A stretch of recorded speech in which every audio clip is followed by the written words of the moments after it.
Football পাড়ায় গত রাতটা ছিল যেন এক রুদ্ধশ্বাস সিনেমার মতো।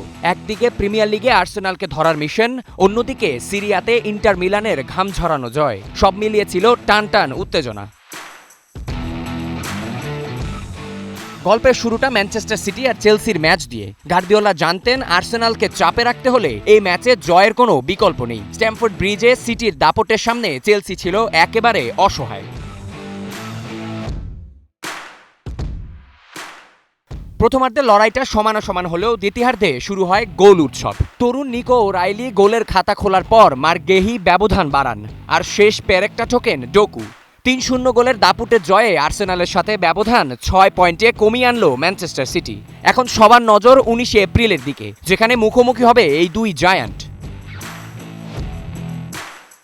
অন্যদিকে ইটালিতে গল্পটা ছিল আরও বেশি নাটকীয়। টেবিল টপার ইন্টার মিলান খেলতে নেমেছিল কোমোর বিপক্ষে। ফ্যাব্রিগাসের কোমো শুরুতে ইন্টারকে রীতিমতো চমকে দেয়। ৩৬ মিনিটে লিড নেওয়ার পর ব্যবধান ২-০ করেন তরুণ নিকো পাস।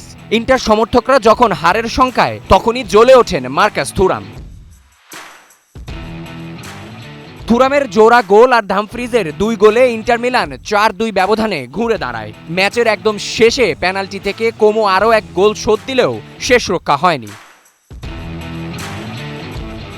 ৪-৩ গোলের এক অবিশ্বাস্য ও কষ্টার্জিত জয় নিয়ে মাঠ ছাড়ে ইন্টার। এবারের মৌসুমে বেশ দারুণ ফর্মে আছে এই দলটি। আগামী ১৮ এপ্রিল ক্যাগলিয়ারির মুখোমুখি হবে টেবিল টপাররা। Abiyaz Ittesam, One sports.